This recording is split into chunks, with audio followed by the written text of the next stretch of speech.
केंद्रीय वित्त मंत्री निर्मला सीतारमण ने शनिवार को लोकसभा में मोदी सरकार 3.0 का दूसरा बजट पेश किया। प्रधानमंत्री नरेंद्र मोदी ने आम बजट को ऐतिहासिक करार दिया। साथ ही उन्होंने ये भी कहा कि यह हर भारतीय के सपनों को पूरा करेगा, विकसित भारत के मिशन को आगे ले जाएगा और विकास, निवेश और उपभोग को कई गुना बढ़ाएगा। हालांकि लोकसभा में नेता प्रतिपक्ष और कांग्रेस सांसद राहुल गांधी ने आर्थिक संकट को हल करने के लिए बड़े बदलाव की जरूरत पर जोर दिया और बजट को गोली के घाव पर केवल मरहम पट्टी करार दिया।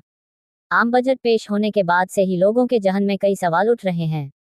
आम आदमी जानना चाहता है कि आखिर सरकार के पिटारे से उसके लिए क्या निकला, उसके लिए उपयोगी कौन कौन सी चीजें सस्ती हुई, क्या उसे महंगाई से राहत मिलेगी। इसके अलावा लोग ये भी जानना चाहते हैं कि गरीब किसान, स्वास्थ्य क्षेत्र, मध्यम वर्ग और वेतनभोगियों को इस बजट से क्या क्या मिला। ऐसे में हम आपके लिए लाए हैं बजट का पूरा सार एक ही जगह पर, और वो भी आसान भाषा में। रेलवे को बजट में 2.55 लाख करोड़ रुपए आवंटित किए गए हैं।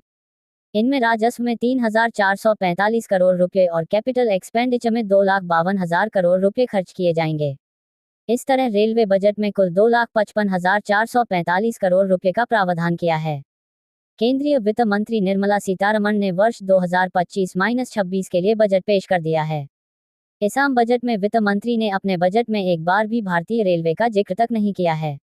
हालांकि उन्होंने भारतीय रेलवे के लिए वित्तीय वर्ष 2026 के लिए केंद्रीय बजट में रेलवे के लिए 2.55 लाख करोड़ का आवंटन किया है। ये राशि पिछले वित्तीय वर्ष 2025 के लिए आवंटित राशि के समान है। आम बजट में रेलवे को लेकर कोई नई घोषणा की बजाय पहले की घोषणाओं को पूरा करने पर जोर दिया गया है। दरअसल वित्त मंत्री ने 2024 के आम बजट में रेलवे के लिए कुल बजटीय समर्थन 2,55,200 करोड़ रखा। ये वर्ष 2023-24 में 2,40,200 करोड़ से 5% अधिक था। इसके अतिरिक्त वित्त मंत्री ने 10,000 करोड़ अतिरिक्त बजटीय संसाधनों से आवंटित किए गए थे। जुलाई 2024 में वित्त मंत्री द्वारा पेश किए बजट में वित्त मंत्री निर्मला सीतारमण ने नई वंदे भारत ट्रेनों की घोषणा की थी। साथ ही यह भी कहा था कि भारत में 3 प्रमुख रेलवे आर्थिक गलियारे बनेंगे। इनमें ऊर्जा, खनिज और सीमेंट गलियारा, पोर्ट कनेक्टिविटी गलियारा और उच्च यातायात घनत्व वाला गलियारा शामिल होगा।